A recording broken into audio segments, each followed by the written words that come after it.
তো ডেলিভারি করাটা আসলে মন থেকে ভালো লাগে বিদায় কিন্তু করি। তো সবচাইতে পরিশ্রম এবং দায়িত্বশীল কাজ হচ্ছে ডেলিভারির কাজ। একটু 19-20 করলেই কিন্তু মানে আমার প্রতি যে বিশ্বাসটা ওইটা অনেকের ভেঙে যাবে এই জন্য। তো অনেকে বান্ডিল করা দেখতে চাইছিলেন, এই হচ্ছে বান্ডিল করা, দেখতে পারতেছেন। এখন পর্যন্ত যতগুলো বাচ্চা দিলাম বেশিরভাগ বান্ডিল আমিই করছি এইভাবে। তো চলে আসলাম বাস টার্মিনালে, আর এখান থেকে বাচ্চাগুলো বাসে উঠাই দিব, আর বাকিগুলো আমি সিএনজি দিয়ে নিয়ে যাব। তো এই হচ্ছে বাচ্চার টাকা, আপনারা দেখতে পারতেছেন এটা ক্যাশ অন ডেলিভারি ছিল, যাই হোক। আর উনি মূলত বাচ্চা রিসিভ করতে আসছিল নেত্রকোনা থেকে। আসসালামু আলাইকুম, আশা করি সবাই অনেক ভালো আছেন। আলহামদুলিল্লাহ, আল্লাহর রহমতে আমি অনেক ভালো আছি।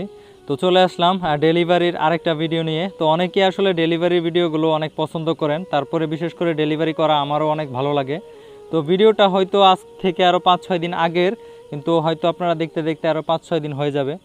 তো মোটামুটি ডেলিভারি ভাগ ভাগ করে করতে হয়, এই জন্য বাচ্চাগুলো দেখতে পারতেছেন আমি কিন্তু গণনার কাজ শুরু করে দিয়েছি এখানে। তো এখানে হচ্ছে